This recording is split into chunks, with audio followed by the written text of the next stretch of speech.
রাজধানীর রায়েরবাজার কবরস্থানে গণকবর থেকে বৈষম্য বিরোধী ছাত্র আন্দোলনে নিহত 114 জনের মরদেহ উত্তোলন করে তাদের মৃত্যুর কারণ নির্ণয়ের নির্দেশ দেওয়া হয়েছে।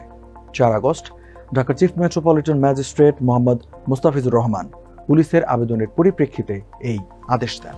দর্শক, এসব নিয়ে এখনকার টিভিএস নিউজ আপডেটস, সাথে আছে আমি রঞ্জু ইফতেখার। আদেশে বিচারক 1898 সালের ফৌজদারি কার্যবিধির 176 এর 2 ধারার বিধান অনুযায়ী ঢাকার জেলা ম্যাজিস্ট্রেটকে মরদেহ উত্তোলন কার্যক্রমে একজন নির্বাহী ম্যাজিস্ট্রেট নিয়োগ করে প্রয়োজনীয় ব্যবস্থা নিতে বলেছেন। আদালতের অতিরিক্ত পিপি মোহাম্মদ শামসুজ্জোহা সুমন এই তথ্য জানান। মোহাম্মদপুর থানার এসআই মোহাম্মদ মাহিদুল ইসলাম মরদেহ উত্তোলন চেয়ে এই আবেদন করেন। আবেদনে উল্লেখ করা হয়, বৈষম্যবিরোধী ছাত্র আন্দোলন চলাকালে বিভিন্ন তারিখ ও সময়ে ঢাকা মহানগরীর বিভিন্ন এলাকায় বিভিন্ন বয়সে নারী ও পুরুষ শাহাদাত বরণ করেন, যাদের মধ্যে 114 জন অজ্ঞাতনামা শহীদকে অশনাক্ত হিসেবে মোহাম্মদপুর থানাধীন রায়েরবাজার কবরস্থানে দাফন করা হয়েছে।